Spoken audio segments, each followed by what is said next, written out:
Honestly, who did not see this coming? I mean, after Mike Bloomberg dropped out, which I was so glad that he finally did, I knew the other shoe that was going to drop was going to be FAUXcahontas Warren with her fake Indian ass. So I got word in my comment section under the Petty Pendergrass video that I did about Mike Bloomberg that someone said FAUXcahontas is out. Then I get the alert to confirm that she did indeed drop out of the race due to very poor results during Super Tuesday. When I saw that, I already knew she was going to be gone. And now the stage is pretty much set the way that they wanted. They wanted to be a Bernie Sanders, Joe Biden face-off for who's going to get that final position on the Democratic ticket to go up against 45. I knew Elizabeth Warren wasn't going to make it. I knew the other ones weren't going to make it. We're going to see who's going to come down between those two, though. Time sure will tell. But anyway, let's get into this article right here about her dropping out of this race. Senator Elizabeth Warren, aka FAUXcahontas, of the Massachusetts tribe, will suspend her campaign for the Democratic presidential nomination, the New York Times reported Thursday, bringing to a close a once promising candidacy that ultimately appeared to peak too early. The Warren campaign did not immediately return to a request for comment. After a series of disappointing losses in early voting primary states, including a humiliating third-place finish in her home state, Warren was effectively squeezed out of contention by the rise of progressive Senator Bernie Sanders of Vermont and the decision of more moderate rivals in support of former Vice President Joe Biden. Warren's decision came after a Super Tuesday where the summertime frontrunner earned only a handful of delegates in the 14 primaries across the country, finishing in a distant fourth in many contests. Warren, whose campaign was founded on the contention that she had planned for everything, saw no plan going forward that could win her the nomination. Though she entered the fall hot on Biden's heels in national polls, a densely packed field of Democratic candidates splintering every supposed lane in the party, and the rising force of Sanders as the champion of progressive causes for which Warren herself advocated to lead a series of also ran finishes in Iowa, New Hampshire, Nevada, and South Carolina. Warren never finished above third place in any nominating contest of the Democratic primary season and lost her own home state of the Massachusetts tribe to Biden and Sanders in that order on Tuesday. Now that's got to be pretty damn pathetic if you lose your home state to your competitors. At least you should be able to win there. Warren developed a ground game that was seen as the envy of the 2020 field in Iowa and New Hampshire, but the time and investment Warren's campaign put into those contests proved to pay off little in the way of dividends. Her fourth place finish in New Hampshire was a staggering blow to her 2020 effort, proving to be an outlier of the state's penchant to reward candidates from neighboring states.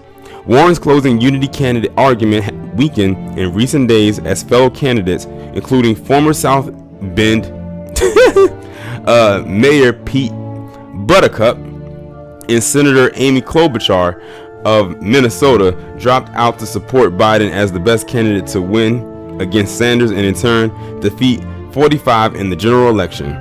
With more left-wing voters whose ire Warren had earned after accusing Sanders of telling her that a woman couldn't win the White House in 2020, lining up behind Sanders ahead of a Super Tuesday, Warren's much vaunted and extremely expensive ground game faltered. In a March 1st memo to staff, Warren campaign manager Roger Lau said the senator had seen a record-breaking surge of grassroots support in February. Lau maintained that Super Tuesday would show Warren was one of the remaining candidates with a viable path to become the Democratic nominee. But on the morning after Super Tuesday, a follow-up memo was much less sure-footed. Last night, we fell short of the viability, goals, and projections, and we are disappointed in the results, Lau told staff, adding that Warren was going to take some time right now to think through the right way to continue this fight. This decision is in her hands, and it's important that she has the time and space to consider what is coming next. February proved to be a last-ditch attempt by the senator as she grew more aggressive towards her Democratic rivals. A Nevada debate performance where she skewered former New York City Mayor Mike Bloomberg helped give her a cash windfall last month. But less than a day later, Warren drew some onlookers' ire as she declined to dismiss a new super PAC created to support her struggling effort. Fighting corruption and getting big money out of politics had been a focus of Warren's 2020 run.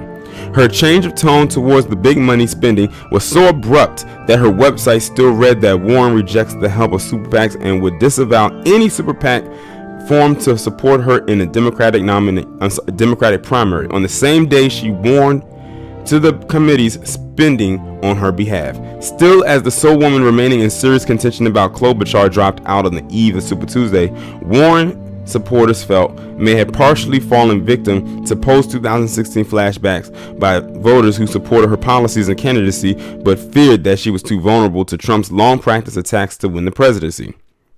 At a Get Out the Vote event in Columbia, South Carolina, the morning before Warren finished a distant 5th in the primary, many Warren supporters already seemed resigned to the likelihood that the Massachusetts tribe senator would not be the Democratic nominee. As they reflected on what had gone wrong, one fact got mentioned repeatedly. "She's a woman," said Jennifer Kemp, a real estate manager from Columbia. "I think it's that simple. History repeats itself." So they're basically going back to the whole Hillary Clinton thing.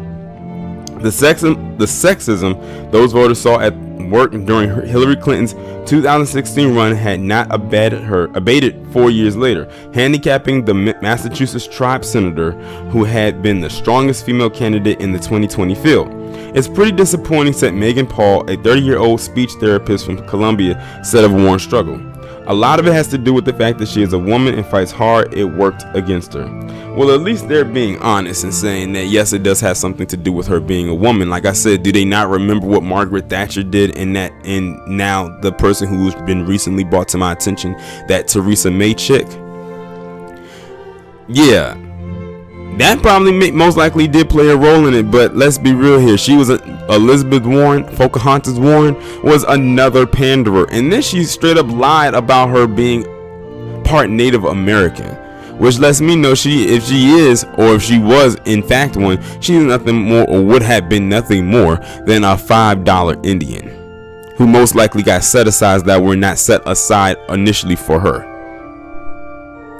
But as my lovely subscribers have been saying lately, another one done bit the damn dust. I feel nothing for her either. Now, like I said in the beginning of this video, the stage is officially set. It is now down to Jim Crow Joe and I can't stand upright Bernie Sanders. Now, this is going to be very interesting to say the least. This is the end right here. Whoever it comes down to now, it will be the Democratic nominee. I'm gonna tell you something right now. I usually don't watch debates or anything like that, but I'm curious to see what those debates are going to be like between 45 and whoever wins this nomination. Something tells me I might get more laughs out of it than anything. But y'all let me know what y'all think about this down in the comments. Like, share, subscribe. Make sure you follow me on Twitter if it's possible. Have your notifications turned on, and I will talk to you in the next one.